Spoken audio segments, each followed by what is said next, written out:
अब जरा ध्यान से समझना, मांग के नियम के अपवाद मतलब क्या। यहां पर डियर क्या होगा पता है, वस्तु का मूल्य बढ़ेगा फिर भी लोग उसे खरीदेंगे, मतलब प्राइस बढ़ रही है फिर भी लोग खरीदेंगे, और प्राइस कम होगी तो कम कर देंगे। मतलब कि क्या हो रहा है, उल्टा हो रहा है। प्राइस बढ़ रही है, पहले क्या हो रहा था, प्राइस बढ़ रही थी तो कम खरीद रहे थे, और प्राइस कम हो रही थी तो ज्यादा खरीद रहे थे। लेकिन अपवाद के केस में क्या होगा, प्राइस बढ़ेगी तो और ज्यादा खरीदेंगे और प्राइस कम होगी तो कम खरीदेंगे। तो सबसे पहला अपन देखते हैं गिफिन गुड्स।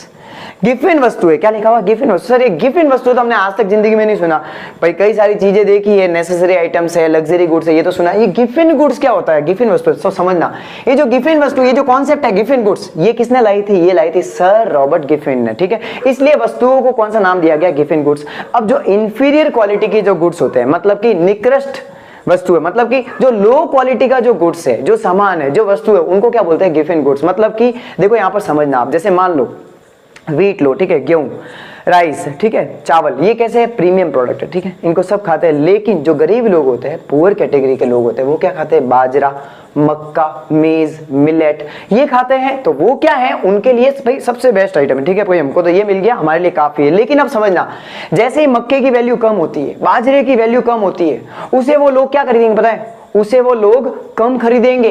क्यों, अब वो सस्ता हो गया है, तो उसका वो पैसा जो वो सस्ता हो गया है, तो उनके पैसे कम लग रहे हैं वहां पर, तो अब वो उसको कहां स्पेंड करेंगे, वो खरीदेंगे गेहूं, वो खरीदेंगे चावल के। चलो भाई अब चावल खाते हैं क्योंकि अब तो बाजरा सस्ता हो गया है। लेकिन अब दूसरा केस समझो, जैसे ही मक्के की वैल्यू बढ़ गई, बाजरे की वैल्यू बढ़ गई, तो अब उनको गेहूं और जो चावल थे वो तो और ज्यादा महंगे नजर आएंगे। तो वो क्या करेंगे कि चलो भाई अपन बाजरा ही खाते हैं, अपन मक्का ही खाते हैं, क्योंकि अब वो उनके लिए क्या है, महंगा प्रोडक्ट बन गया है। तो ये कौन सी कैटेगरी हो गई गुड्स की, inferior quality of, inferior quality वाले गुड्स, मतलब कि निकृष्ट वस्तुएं हो गई। तो उनका मूल्य जब बढ़ता है तो और ज्यादा लोग उसको खरीदते हैं, और जब उनका मूल्य कम हो जाता है तो उनको लोग कम खरीदते। तो इस प्रकार से हमने क्या सीखा, गिफिन वस्तुएं कौन सी होती है, ठीक है।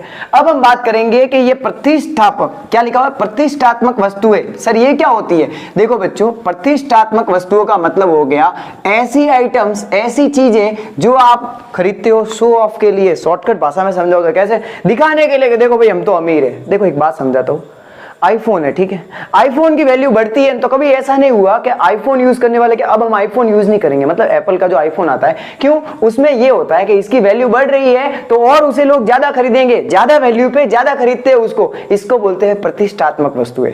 अमीर लोग होते हैं उनमें क्या होता है पता है, जैसे मान लो हीरा है, डायमंड है, ठीक है, गोल्ड, ज्वेलरी, जैसे ही उनकी प्राइस बढ़ती है तो लोग उसे और ज्यादा खरीदते हैं। और अमीर लोग क्या करते हैं, अगर गोल्ड की प्राइस कम हो जाती है तो उस टाइम नहीं खरीदते, क्योंकि उनकी शान और शौकत में कमी आ जाती है कि यार सस्ते पे तुम तो गोल्ड खरीद रहे हो।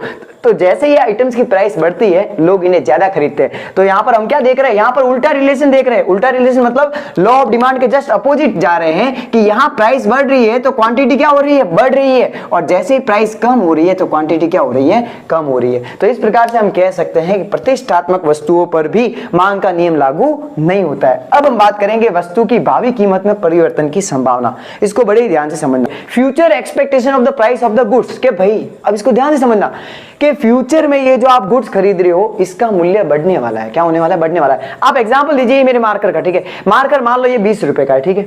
अब मुझे पता चल जाए, या फिर आप इसको ऐसे भी समझ सकते हो कि ये जो मार्कर है 20 रुपए का है, इसकी मार्केट में वैल्यू 1 महीने बाद 50 रुपए होने वाली है। कितनी होने वाली है, 50 रुपए। तो आप बताइए, आपकी जगह, मेरी जगह आप भी होते तो आप क्या करते, आप मार्कर का पहले स्टॉक लाकर खरीद लेंगे।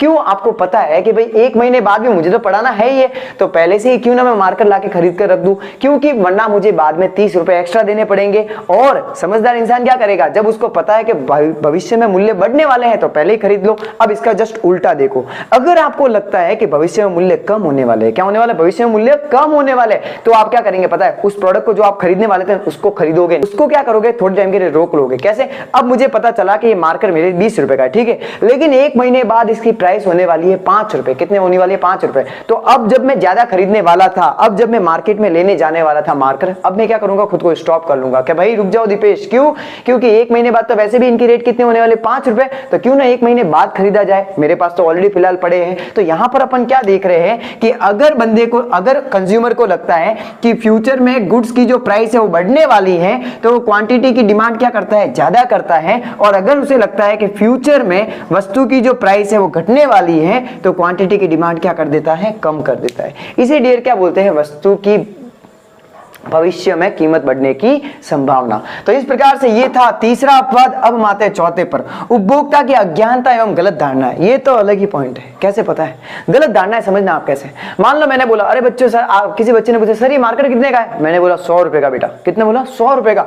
सर तो यार जोरदार हो, 100 रुपए का मार्केट यूज करते हैं। दूसरे दिन को बच्चा आया, उसको वो लेके आया कि सर ये मार्केट कितने का है, मैंने कहा 5 रुपए का।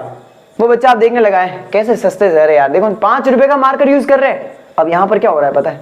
लोगों की धारणाएं बैठी हुई है कि अगर वो प्रोडक्ट महंगा है, अगर किसी चीज के लिए आपने ज्यादा पैसे खर्च किए हैं, मतलब उस प्रोडक्ट की क्वालिटी कैसी है? अच्छी है। और अगर आप किसी प्रोडक्ट के लिए कम पैसे दे रहे हो, मतलब उसकी क्वालिटी क्या है? लोअर क्वालिटी की है। आप इसको समझ लो, मान लो कार्बन का फोन है, ठीक है, पहले जो आते थे कार्बन मैक्स वगैरह, तो आपने कार्बन का फोन खरीदा, ठीक है, आपने उसके 50,000 दिए, अरे यार ये तो प्रोडक्ट जहां शानदार है, एक नंबर प्रोडक्ट है। एप्पल का अपन आईफोन ले लेते हैं, उसका 1.5 लाख भी बंदा देता है, 1 लाख भी देता है, तो दिल नहीं दुखाता है कि भाई क्वालिटी है। यहां पर तो क्वालिटी के आपने पैसे दिए। और अगर मान लो कोई एमआई का फोन का, ये जो रेडमी का फोन आता है, उसके कोई 50,000 दे के आ जाता है, या फिर मान लो 20,000 का फोन है, 20,000 भी देते हैं, अरे यार क्या ये सस्ता प्रोडक्ट लिया, क्योंकि दिमाग में क्या बैठा हुआ है? महंगा प्रोडक्ट मतलब अच्छी क्वालिटी, सस्ता प्रोडक्ट मतलब लोअर क्वालिटी। तो यहां पर क्या होता है? जैसे जैसे किसी वस्तु की प्राइस बढ़ती है उसको लोग ज्यादा खरीदते हैं, और जैसे किसी वस्तु की प्राइस कम होती है उसको कम खरीदते हैं। ये अपन क्या पढ़ रहे हैं? लॉ ऑफ डिमांड के एक्सेप्शंस।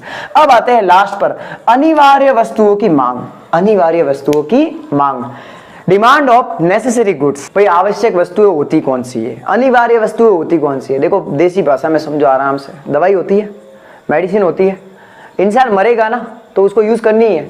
अब आपके अगर सर दर्द है, पेट दर्द है, जो भी दुख रहा है, माथा दुख रहा है, पेट दुख रहा है, दवाई नहीं लोगे। अब मान लो उस दवाई की, उस वस्तु जो मेडिसिन है, जो टेबलेट है, उसकी रेट है 20 रुपए, कितनी है, लेकिन वहां पर उसने बोल दिया 40 रुपए, तो आप क्या बोलोगे? नहीं यार 100 दुखता मेरे तो माथा, मेरे को तो नहीं खरीदनी। नहीं, आप उस वक्त मेडिसिन, वो जो टेबलेट है, आप उस पर्टिकुलर टेबलेट को खरीदोगे। क्यों? क्योंकि वो आपकी नेसेसरी बन गई है, आपकी नेसेसिटी बन गई है, आवश्यकता बन गई है।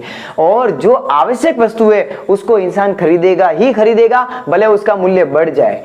क्यों? क्योंकि उसको खरीदना जरूरी है।